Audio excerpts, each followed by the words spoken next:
సంక్రాంతి పండుగ అంటే ఆంధ్రాలో ఫేమస్. మరి ఈ పండుగ షాపింగ్ కి S R shopping mall famous.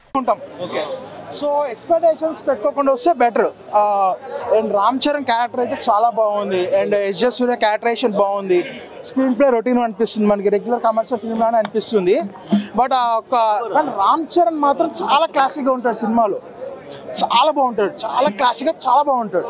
But story పరంగా వస్తే మాత్రం అంత పొలిటికల్ డ్రామా అని బాగా రాసుకున్నారు. కానీ బట్ శంకర్ మార్కుని నేను మార్కు తప్పలేని చూపించుకొని ట్రై చేశాడు. కానీ బట్ ఓవరాల్గా అంతే అనిపించదు. అంటే మూవీ వెళ్తుంది, బోర్ కొట్టదు, బాగాలేదని చెప్పట్లేదు, మూవీ వెళ్తుంది. బట్ హైప్ అనేది క్రియేట్ చేయదు, ఏదో వెళ్తుంది అంతే అన్నట్టు ఉంటుంది. అండ్ ఇంటర్వెల్ బ్యాంగ్ మాత్రం క్రేజీ ఉంటుంది.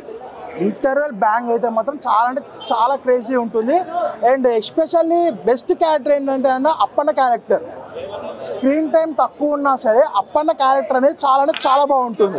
సాంగ్స్ విషయానికి వస్తే మనకి చాలా అంటే చాలా గ్రాండియర్గా ఉన్నాయి సాంగ్స్. కానీ దోప్ సాంగ్ కానీ జాబిలం జాక్ సాంగ్స్ కానీ విజువలైజింగ్కి చాలా బాగున్నాయి. సాంగ్స్ వినడానికి కూడా బాగున్నాయి.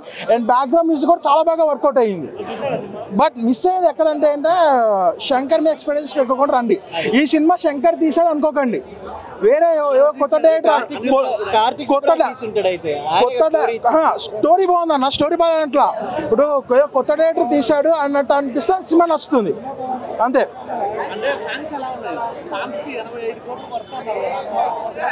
సాంగ్స్ గ్రాండ్గా ఉన్నాయన్న. నాకు సాంగ్స్ అన్ని బాగా అనిపించాయి. ఒక్క మచా మచా సాంగ్ తప్ప మిగతా సాంగ్స్ అని బాగా అనిపించాయి.